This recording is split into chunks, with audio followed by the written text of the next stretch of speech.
Hello there and welcome to the new channel. Here to help you see The new you. My name is Carmine Ortega. Dennis Calamba. This is Nato Agbayani. My name is Juan Lu. I'm Chino. I'm Trisha. This is Apple Manansala. This is Attorney Carlo Ibanez. This is Attorney Sheila Santiago. This is Angie. This is Orgamin. My name is Dante Salama. This is Jesse Francis Rebostillo. I'm Dani Acuña. Mon Mendoza. I am Muppet Rahina. I'm Leo Bryan. Mike. Nice Alvir. Sir Al Ian Barcelona. Marvin Salazar. This is Sunny Haldons. Heidi Lumainos. This is Ivan Jude. Patrick Geronimo. Alan Perez. My name is Erwin Ursua. My name is Bob. My name is Lloyd Luna and this is Future. The Talk. Family Business. The Puppet Stories. After Shift. PNC Town Hall. YOLO. Marketplace. The Home Buyer. HR Hotline. Dani Art Show. Healthline. Foreign Affairs. CoViD Stories. Awesome Day Show. Thank you. Money and More. Cybernext. Women at Work. Win Within. Port Project. The Big Picture.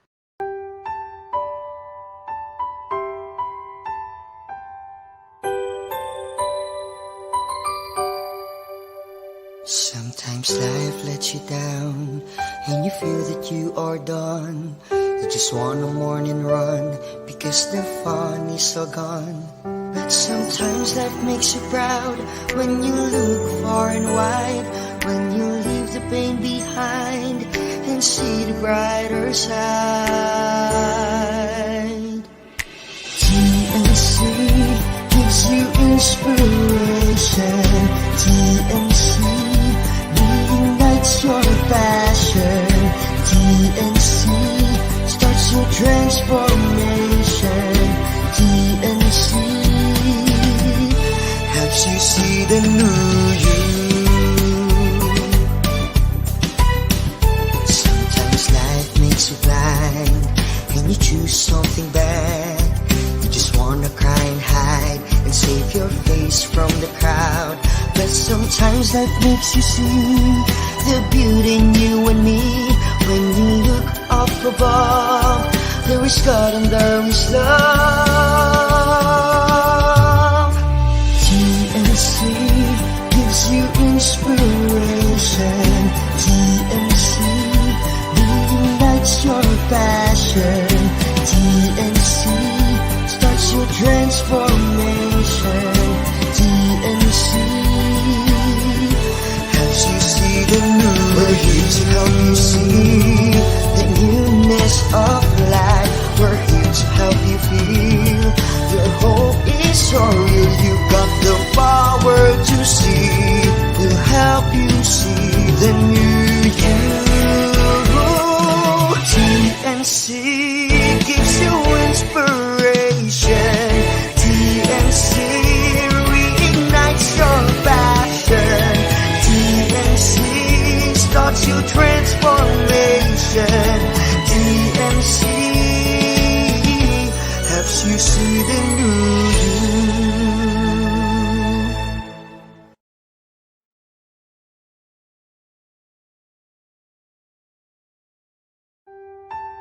The new channel.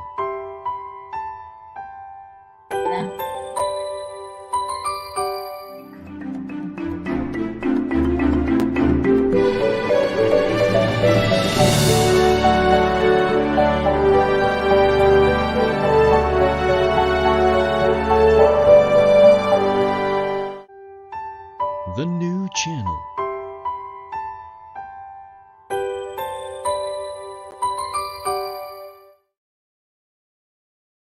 The views, opinions, and insights expressed in the following show are those of the hosts, producers, guests, and viewers.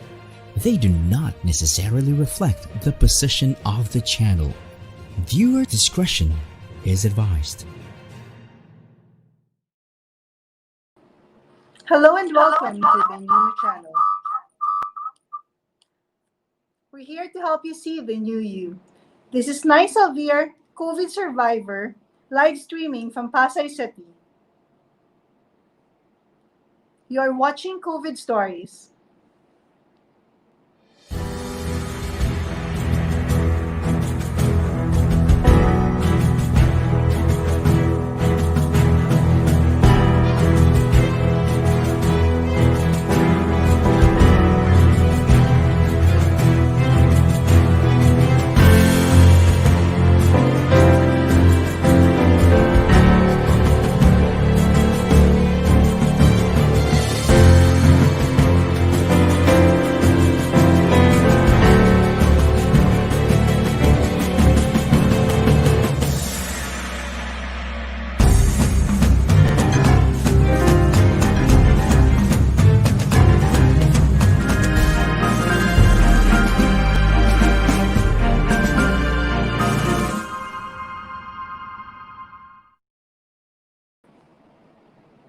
Maayong aga sa akong mga kasimanwa na Ilonggo, sa Rojas, Iloilo, maayong buntag sa akong mga amiga dinha sa Cebu, kag Davao.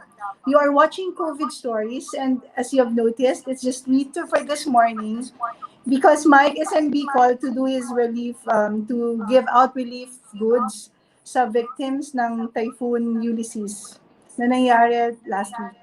So our guest for this morning is a good friend and our COVID batchmate na kasama namin ng college. So he's here today to share his story.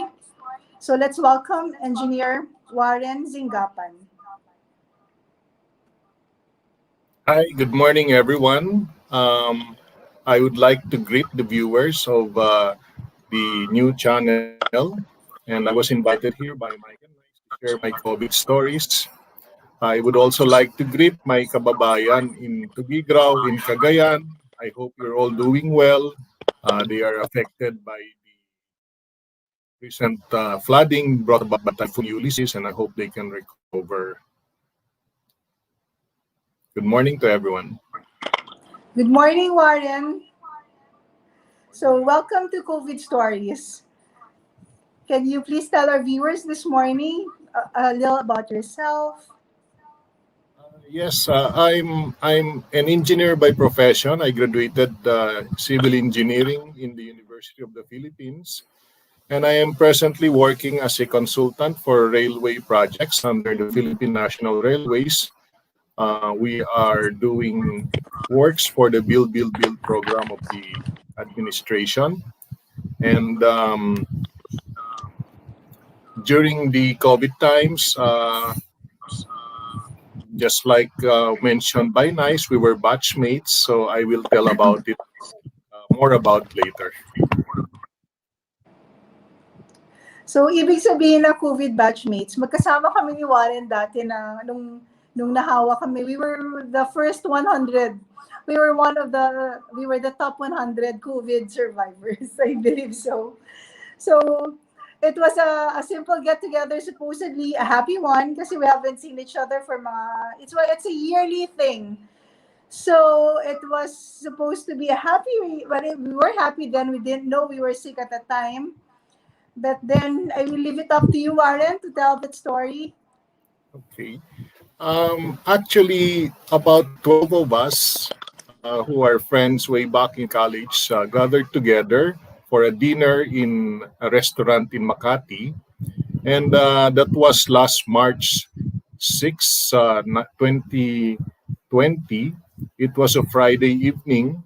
So during that time, wala pang quarantine. There was no quarantine yet for COVID because there were no direct transmission that was happening in the Philippines yet.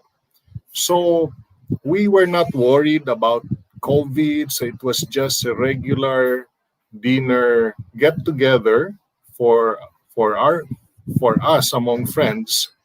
And we parted ways around midnight, and everything was normal. So we did not worry that we are sick of COVID. We did not have any symptoms during that time. And until it was 3 days later, that was Monday on March 9, where we started to exhibit symptoms. My symptoms personally was in the it was just a slight sore throat when I woke up on March 9, Monday. So yun, started out like that. And then, can I go on, Nyce? Afterwards, after ng March 9, one friend messaged me who kasama rin namin. He was among us last on that Friday dinner last March 6. Messaged me that he will have a swab test just for a precautionary measure because one of his relative contacted became positive for COVID. So I was not worried during that time. But after 2 days, that was March 11, Wednesday, the test results of my friend came out positive.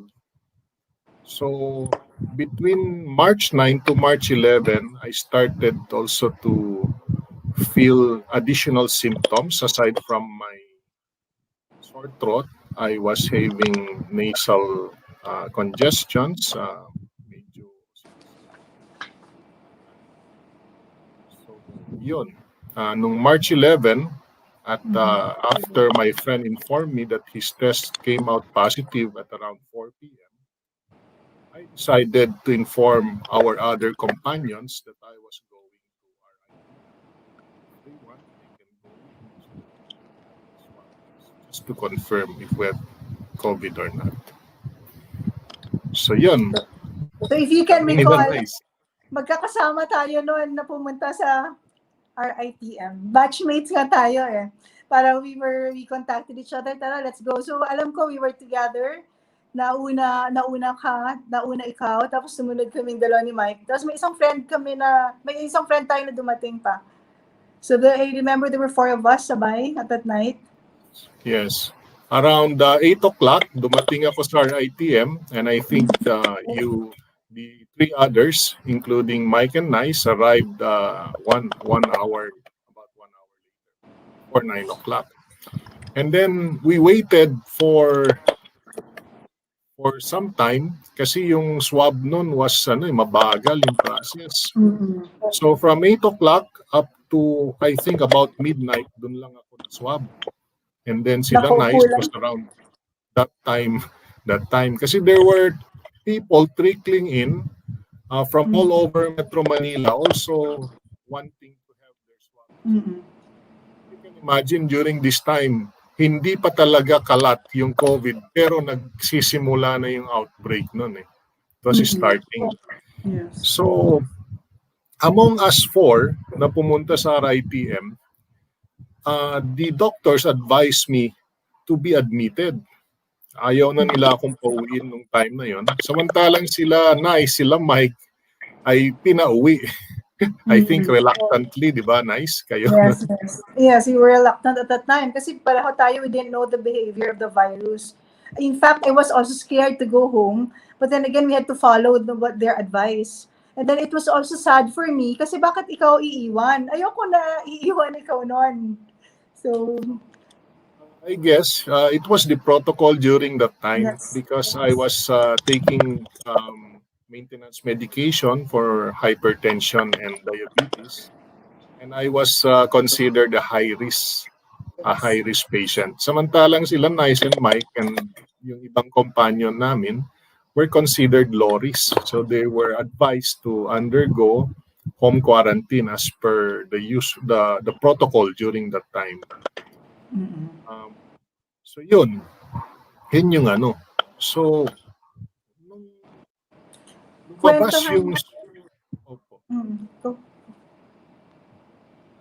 lumabas yung swab result, which was a few days later, I think it was Saturday, March 14, meron na rin akong slight fever noon eh. I was in isolation sa RITM, confined na ako. And between yung March 11, when nagpa-swab na ako, I was experiencing different emotions during that time. Yung una is fear. Takot ako na ma-confirm na meron akong COVID. And pag may COVID ako, I felt like it's a death sentence. Para siyang may cancer ka.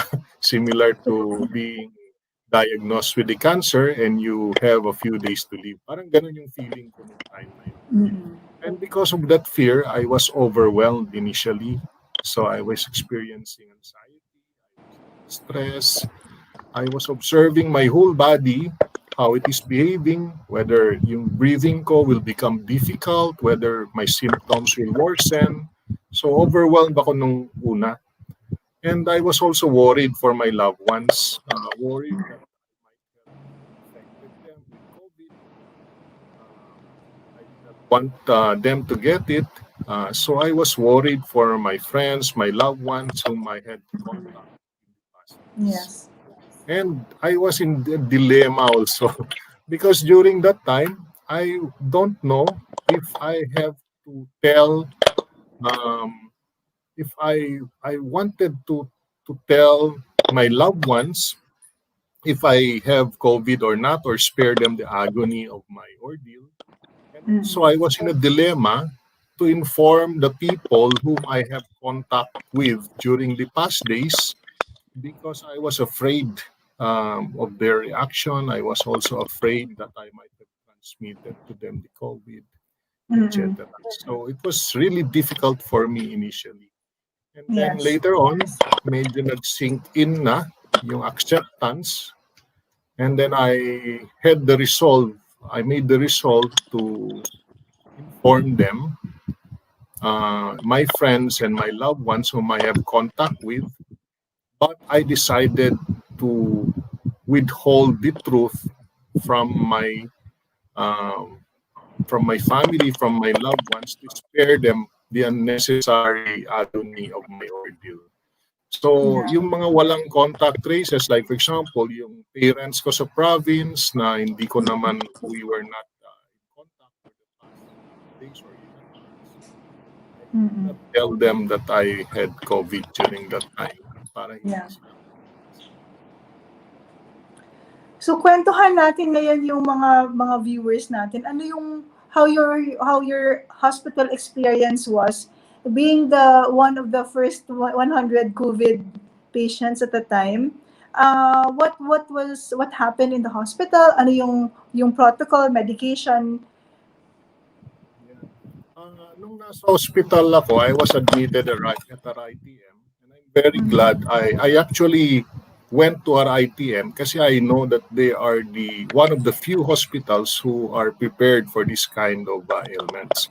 So meron silang negative pressure na ward, meaning to say the air is sucked out of the room para hindi siya mapunta sa ibang lugar. It's controlled, yung ventilation niya is to go out and then sanitized para hindi lumala yung sakit. So I was in a negative pressure room. And I was all alone in isolation, and the only human contact I have are through the frontliners who visit me and check on my condition, and yung mga cleaners din ng hospital. So, wala akong kasama doon. Pag wala sila, mag-isa lang ako doon. And during that time, may kahalong takot din sa sarili mo. So, yes, you have to manage yourself kasi you have to think positive. So you have to think positively. Otherwise, if you're going to entertain negative thoughts and even your fear, you will be, kaya nga nang sabi ko, you can be overwhelmed by the situation. So it's a state of mind that you have to cope up with, and the way to cope up with it is to think positive. Divert your mind from any negative thoughts. Meron pang isang situation nun, Nyce, na I have to deal with dun sa room ko. Yung aircon was very cold. So, meron akong fever, and then later on, nawalan ako ng panlasa, no?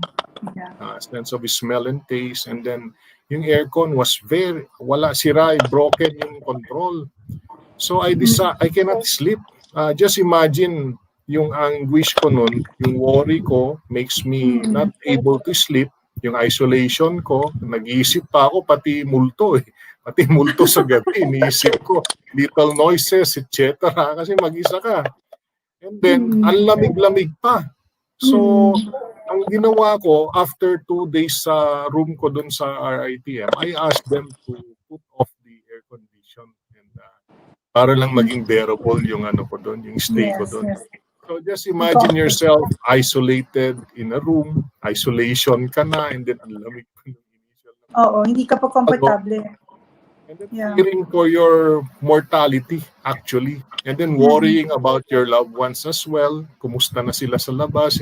Yun yung mga emotions. Kasi you're also worried baka nahawa mo sila unknowingly or they might be experiencing some symptoms as well na which you cannot contact naman directly at the time. I know it was hard. I know how hard it was. Kagaya kami, Warren, when we were in the hospital, we were advised at the time isa-separate si Micaela sa amin. Hindi ako pumayag noon kasi gusto nila dalhin si Micaela to a children's hospital and us to another infectious disease hospital, which I didn't allow. I asked them to discharge us. So that's why nung ni-discharge kami, it was written in the hospital discharge na we were discharged without hospital content.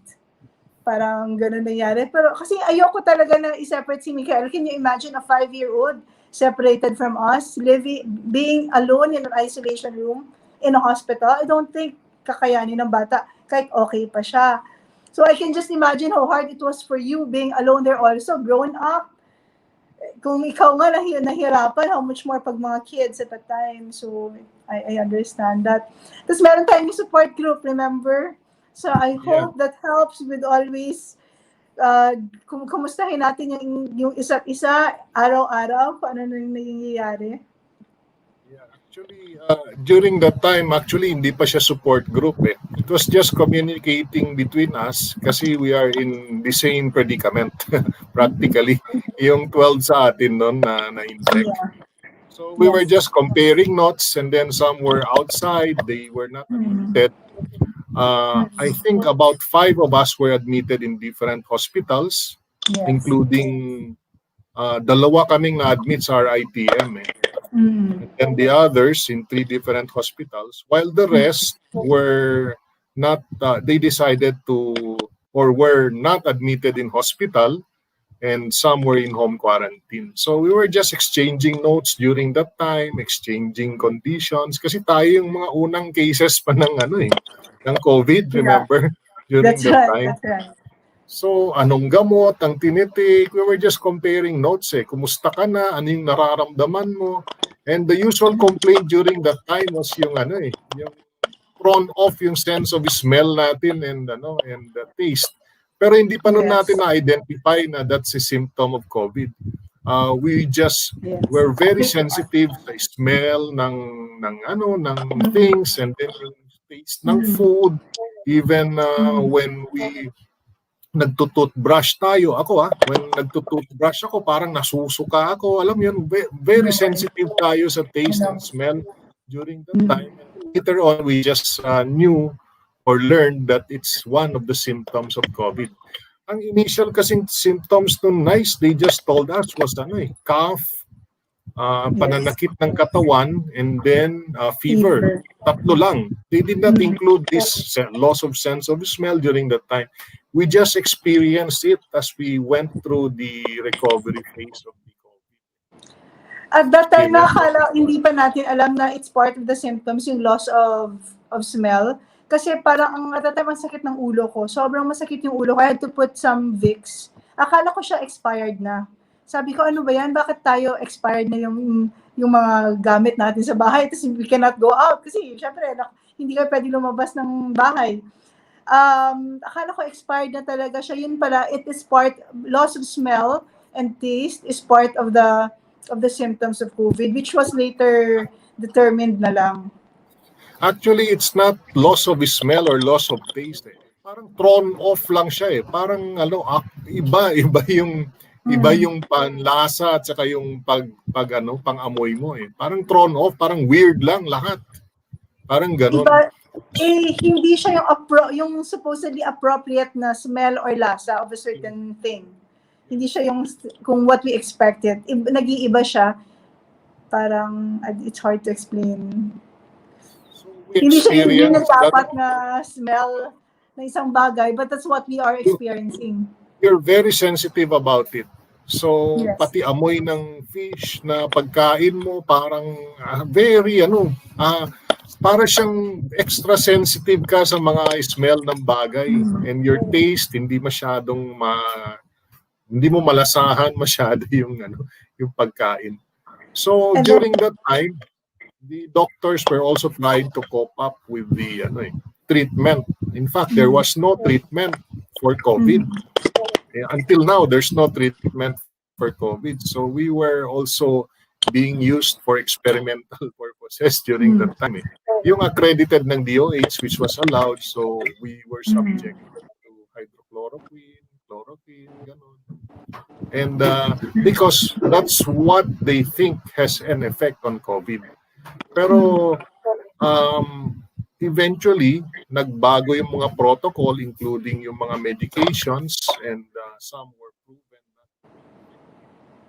But during that time, yun yung binigay sa akin. Yes. Because the medical practitioners think it has the best chance of treating COVID. Yes. In fact, kami, Warren, kasi di ba we went to home quarantine na lang after we were discharged without hospital consent daw. So ngayon, we also wanted to try that yung medication ninyo. Pero hindi kami pinayagan ng doctors kasi daw we have to be under close monitoring sa isang facility or hospital for us to take those. Kasi it has effects daw. May side effects siya, Nyce, and in fact, ang prescription medications kasi yun eh. So, meaning to say, it has to be taken with the monitoring ng doctor. It could have adverse effect kasi sa sa heart and yung so it has to be monitored. Kaya nung nagtitake ako ng hydrochloroquine in RIPM, I was always checked upon. Merong yung mga pressure gauges, yung mga heart monitoring machines. Yeah. Palagi nila akong chine-check 3 times halos 3 times a day. So yun. It's not some of the medications are not recommended for That's why nung regulated na use. Yes. That's why when we were not given, I know when we were told not to take those, we just had to manage our symptoms. Like for example, if we had lagnat, we just have to take paracetamol, and then if we had cough, take cough medicine. Sipon, take sipon medicine. That's it lang. Headache, if you have headache. It's basically keeping yourself or helping your body to cope up with the virus. So, yung mga karamihan ng medications, actually, it's just to help you rest so that your body will take care of the rest. Will take care of the virus. So, yun lang yung dun. Parang So pinaka-panlaban. Yes. So, it's really our immune system fighting, our body army fighting that virus. Yun yung kailangan natin palakasin talaga. At yung kagaya ko, that's why I was admitted, is a precautionary measure kasi I was considered a high risk. So I belong, I think, to the upper percent na ng my comorbidities, yung my old age, etc.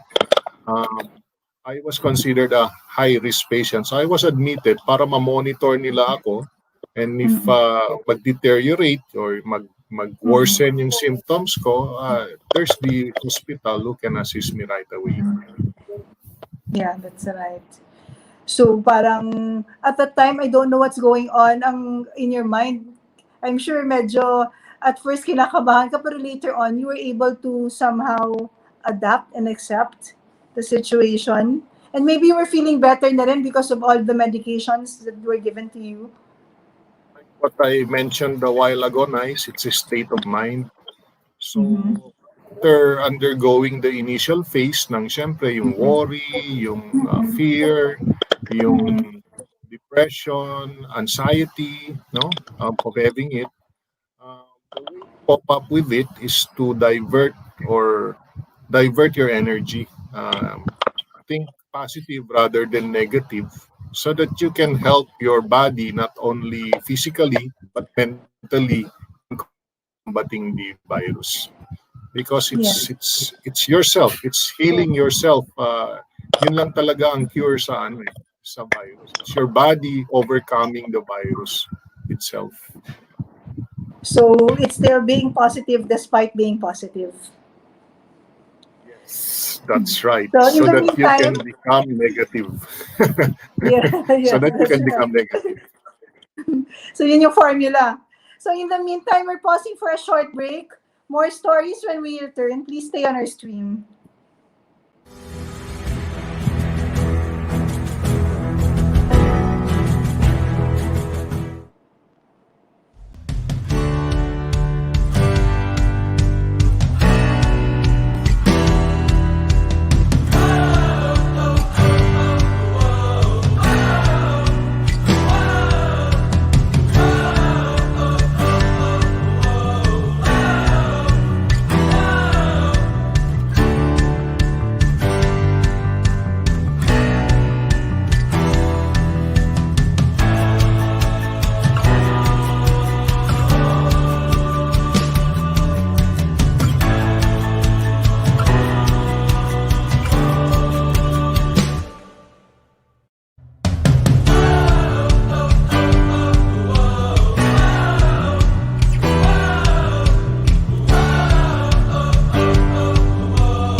So welcome back. You're watching COVID Stories.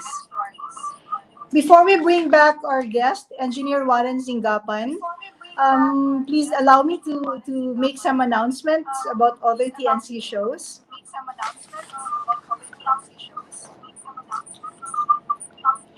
Please watch all our live stream shows at the new channel, such as The Big Picture, inspiring stories of notable personalities, Mondays to Fridays, 7 p.m.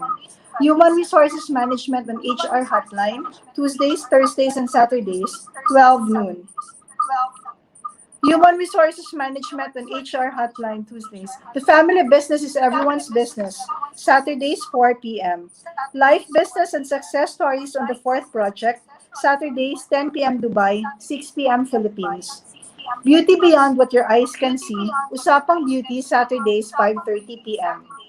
Life Purpose and Turnaround Stories, U-Turn, Mondays and Thursdays at 10:30 a.m. Build and Own a Property, The Home Buyer, Mondays and Thursdays, 4 p.m.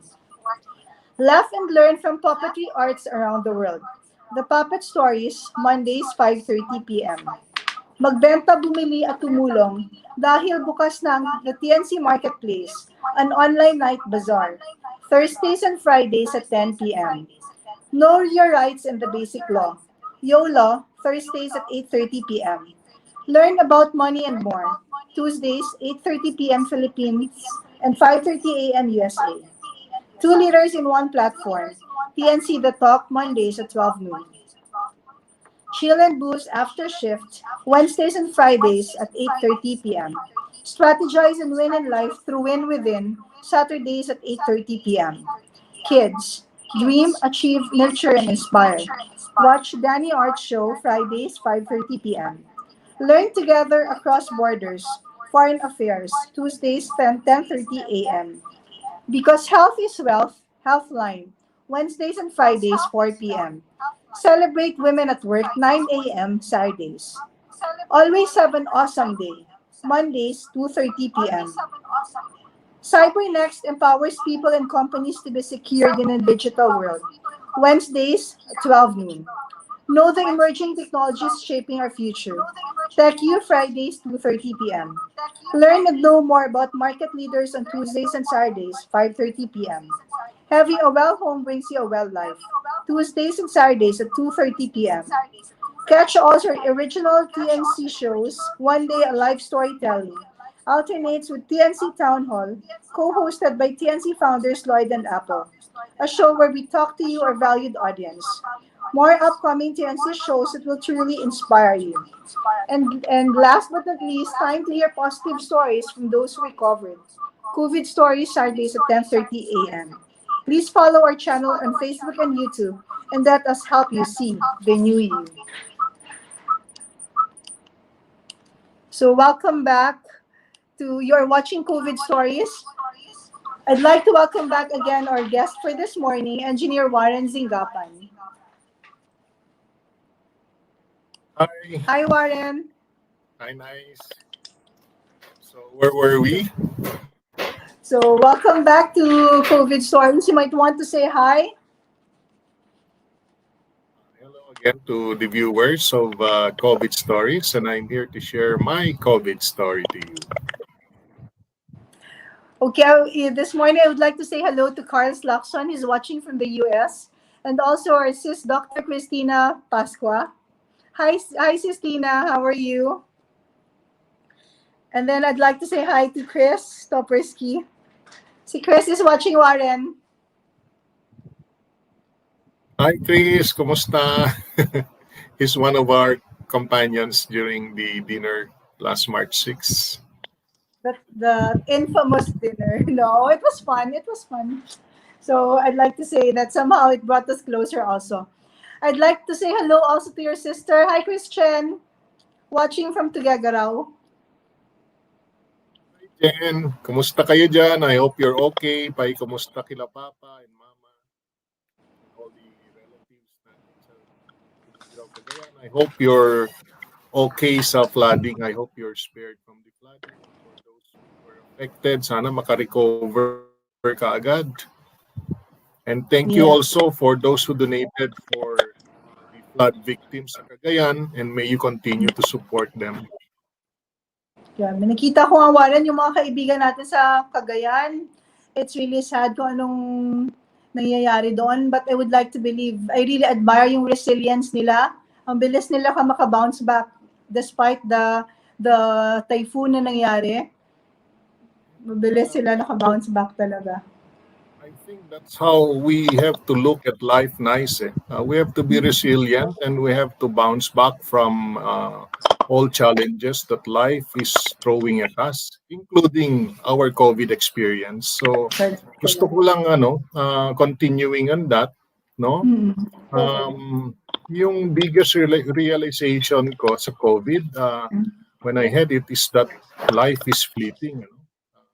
One moment we're healthy and okay, and the next we're not. And this is not only about health, it could also be about situation in real life. We have problems, we encounter bumps, obstacles, and even holes along the way, but we have to continue. That's how it is. Life is a challenge, no? It's really how we manage the problems and how to overcome it that matters. And we should continue to strive for a life worth living. So even if we had COVID before, it doesn't mean that it's the end of the world for us. It just means that, we have problems, health issues. And as of now, as we all know, the health issue of COVID can be managed. So nung una kasi, ang tingin, reaction is about fear. Fear of the unknown.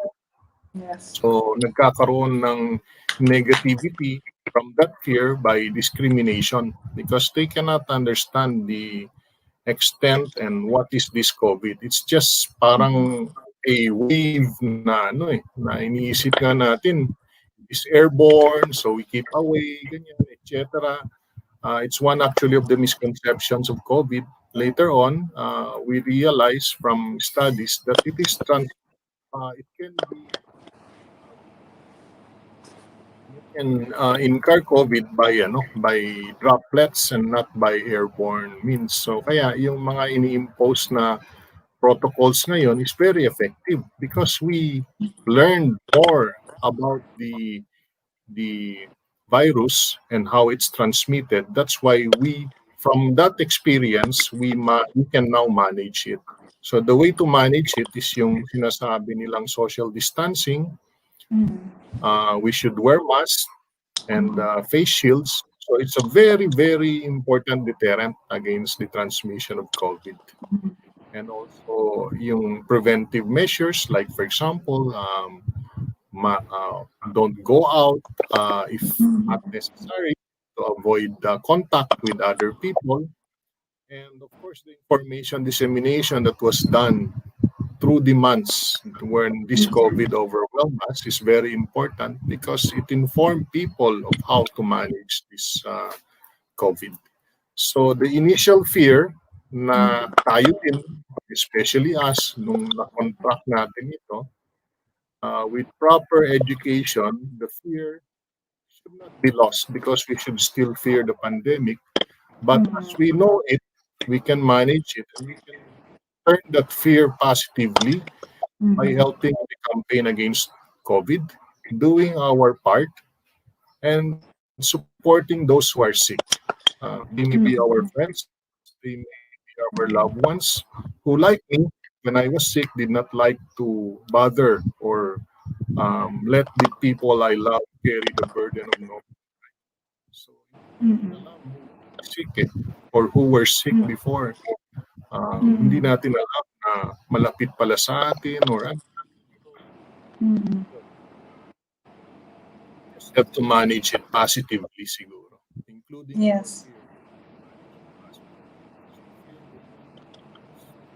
It will be there until you're secure, or even if they're secure, there's still the fear of any disease or illness. Alam mo, Warren, yung early on ng disease na to, kahit dito sa bahay, we were not allowed to open the windows. Kasi sabi nila daw baka mahawa sila. Sabi ko, hindi naman siya yung parang tipong lalabas yung virus ng bintana namin at saka maglalakad papunta sa elevator. Hindi siya ganun eh. Sabi ko, hindi ganun yan. Sabi ko, you can only get hawa kung yung droplets ng isang tao is mapupunta sa iyo at makakapasok sa iyo through your eyes, nose, and mouth. Pero it was hard kasi merong discrimination na tinatawag na parang ayaw nila buksan namin yung door, ayaw nila buksan yung windows kasi daw baka mahawa sila. It's just a matter of explaining. So we had to call some people sa DOH at the time para to help explain sa amin dito sa place namin na hindi siya ganun. So minsan dapat may understanding niya. Yes? Kaya nang sinabi ko kanina, Nyce, initial fear yan eh. Tayo din, takot tayo. No? Only later lang naman na-realize because you were educated. Pero nung time na yun, including us, ayaw din natin na magbuksan ng pinto or mix up with people because we were afraid we might transmit it to them during that time.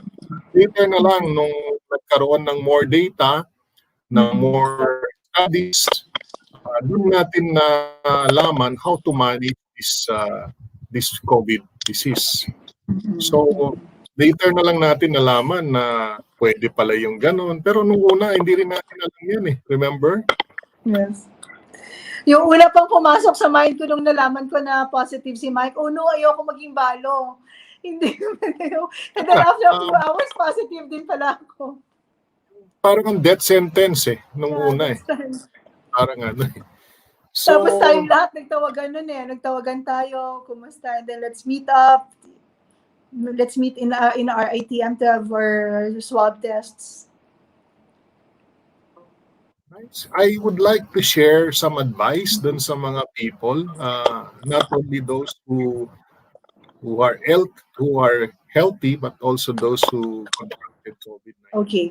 Warren, before we share your advice, let us pause for another break, and then when we come back, it's very important. Let's ask our viewers to wait and to stay on our stream and wait for Warren's advice regarding this COVID disease.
So welcome back. You're watching COVID Stories. I would like to say hi to Maria Belen Lim. Thank you for watching us this morning. Hi, Christian again. Tina, to answer your question, si Mike nasa Bicol ngayon para magbigay ng relief goods sa mga nasalanta ng bagyong Ulysses. So he's been there for almost a week now. So hopefully he'll be back to Manila tomorrow. That's why ako lang mag-isa. He's trying to join us this morning. It's just that ang hirap lang talaga ng signal doon. Parang umakyat pa siya sa medyo bundok na part para lang makahanap siya ng signal. Wala talaga. So, yes, ladies and gentlemen, let's welcome back our guest this morning, Engineer Warren Zingapan. Hi, Warren. Hello, good morning again to everyone. Christian is watching, Warren. Yes, I know. Si Maria Belen Lim is also my cousin. Oh, that's why. I said hi to her. Hi, Belen. Good morning sa inyo lahat dyan. So, where were we, Nyce? Your advice, it's very important. Kasi sa ngayon, parang napansin ko rin, hindi naman na parang complacent na tayo, kampante na tayo masyado, nag-iingat pa rin tayo. Pero we would like to hear what your advice, being a COVID survivor, to people who had experienced COVID and who had not experienced it. Okay. So based on my COVID experience and based on the protocols that were adopted later on how to manage this disease, because it can be managed with proper medical knowledge and proper hygiene from people. So my advice to everyone is please let us adhere to the medical advices on how to manage COVID-19. For those who have COVID-19 who are afflicted with it, follow the protocols, consult your doctors immediately, and follow their advice. For those who are healthy, who did not have COVID, be glad that you are spared from the disease. Continue doing your part by following the protocols like social distancing, using of face mask and face shield, and of course, self-limitation of outside movement, and continue to follow proper hygiene so that the disease will not be contracted by yourself. There's also the advice that I'm going to give regarding the fact if you are positive with COVID or if you have contracted COVID, do not be afraid to contact your loved ones, your friends, and any other persons that you were in contact with, especially days before you tested positive, because it's necessary for the management of the disease for our frontliners to contract for the contract tracing, and those people who are potentially afflicted can also be prepared. And to protect your loved ones, if they're not in contact with you, to protect your loved ones, sometimes you have to withhold the truth so that they will be spared the anguish and agony and the ordeal of, this disease. Lastly, have faith. Have faith in yourself. Have faith in God that we will overcome this. This might entail having to adjust to a new normal, but we have to move on. Life has to move on, and this is one of the challenges of life. And it's normal to be afraid, normal to fear the disease, because without fear, we will take it for granted. But let us not make this fear of this disease lead us to discrimination against people who have it. Let us not lead this fear of this disease to negative things, but rather on the positive side, let us use this fear positively in the ongoing campaign against COVID. And we are continuously praying that there will be a cure in the future, and hoping that trial test ngayon ng vaccines will be distributed and will be given to people to combat this disease. So, yun lang may share ko siguro, Nyce. Yun lang yung advice ko sa people. In general, those with COVID and without COVID. I would also like to believe that increasing one's awareness and knowledge about COVID will conquer our fear, Warren. I believe na kung mas marami na tayong kaalaman, we continue to read about it, then somehow mawawala na yung takot natin. Kasi kahit papano we have knowledge somehow of it. Kahit hindi natin pa fully ma-understand kung ano yung behavior ng virus na to. Warren, can you please tell us briefly kung ano yung convalescent plasma transfer is all about? Yeah, I actually nag-donate ako, Nyce. I was a convalescent plasma donor noong May 19 sa Lung Center of the Philippines, and it's my way of giving back dun sa mga tumulong naman sa akin na frontliners when I was confined in RITM. Yung convalescent plasma is extraction actually ng blood cells from your blood, leaving behind the liquid plasma and antibodies. So meron tayong red blood cells, may white blood cells, may plasma and platelets. So they just extract the plasma. So pag pagkuha sa inyo yan, pag-extract, yung kulay ng blood, nandun lahat ng mga white blood cell, red blood cell, platelets, and plasma. So, dadaan dun sa machine, which is shown beside me. Yung machine na yon, ihiwalay yung white na part at ibabalik din sa katawan yung mga iba.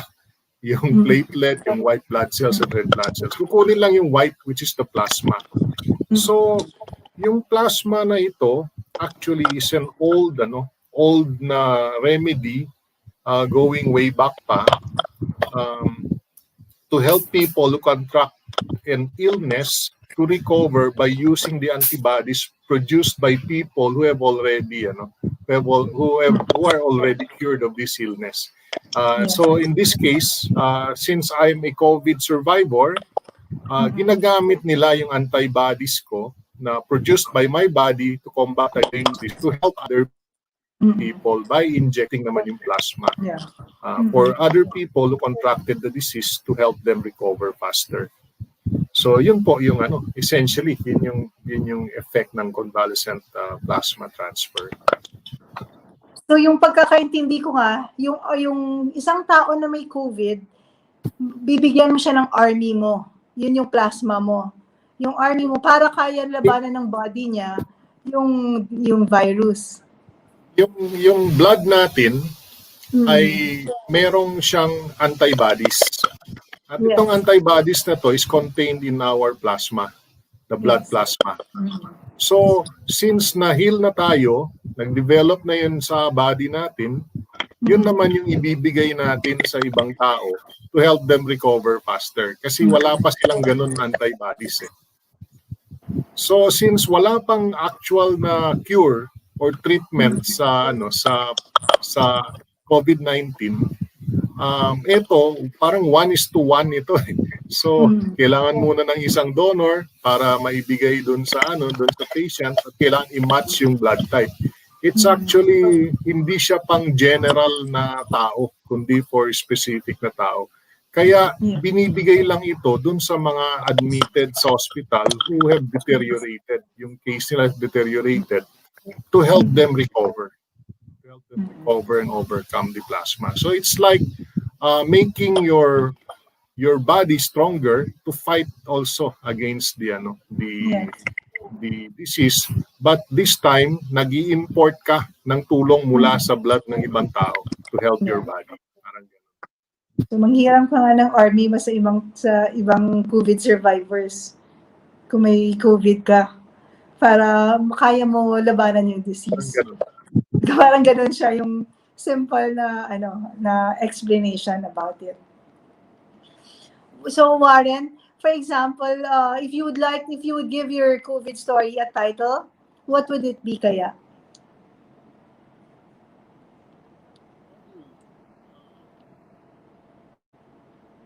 Sa akin siguro, life is a challenge, but overcome whatever life has thrown to you. Think positive, no? So, something along that line siguro. Think positive always. Ayun. Sige. I'll take note of that. Kasi who knows, later on we might compile a book about this. So, yun yung title ng story mo, Think Positive Always. Think positive to be negative.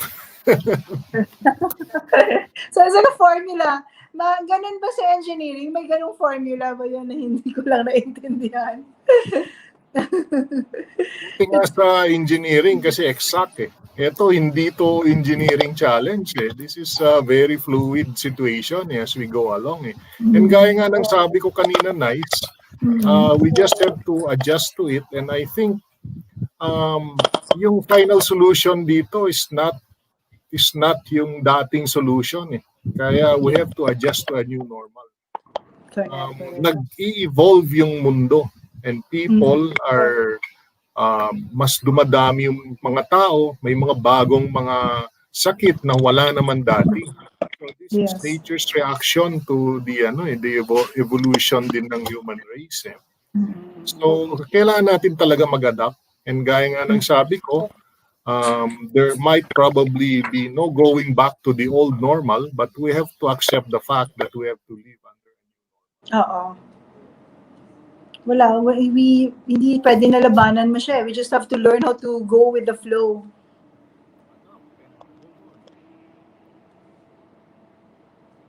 If we don't do that, gaya ng dinosaur, kaya they were not able to evolve and adapt. Kaya the dinosaurs... We will become extinct. Ganun ba yun? Come again? We will become extinct gaya ng dinosaur. No, hindi naman. That's an extreme comparison. I'm talking about figuratively. Figuratively, Warren. Ang tao naman has been at the top of the tawag dito, evolution. So, magaling mag-adapt ang tao. Magaling mag-utilize ng nasa surrounding niya. Yun nga lang, sometimes na-abuse natin, nasosobrahan. So, itong situation na ito, gaya ng sabi ko, we have to adapt to a new normal. And then to make this as learning experiences para alam natin kung anong gagawin natin in similar situations. So Warren, any last words to our viewers this morning, or you would like to say hello to some people? I'd like to say hi to our fraternity, brothers and sisters, to UPC Stella Years Sorority and UP Scintilla Years Fraternity, and then AS Astrum Scientis Sorority. Good morning, brothers and sisters. And I would also like to greet my son, si Anthony Peter Zingapan, and sila Tess, sila Pat, yung parents ko sa province, si Christian, kapatid ko, my only sister, mga pamangkin ko, sila Jenny, Roger, and Peter, and to all my friends and to all my relatives, I wish you all to stay safe and be healthy always, and God bless you all. Yes. Thank you for that, Warren, for the information of our viewers this morning. I'm alone to host this show because Mike is in Bicol to give relief goods sa mga nasalanta ng bagyong Ulysses. So hopefully I'll be back tomorrow. He's been there for almost a week now. So ladies and gentlemen, it has been an inspiring and informative morning. Hoping to see you all every Saturday. Increasing one's awareness and knowledge conquers our fear through different COVID stories. See you every Saturday at 10:30 in the morning.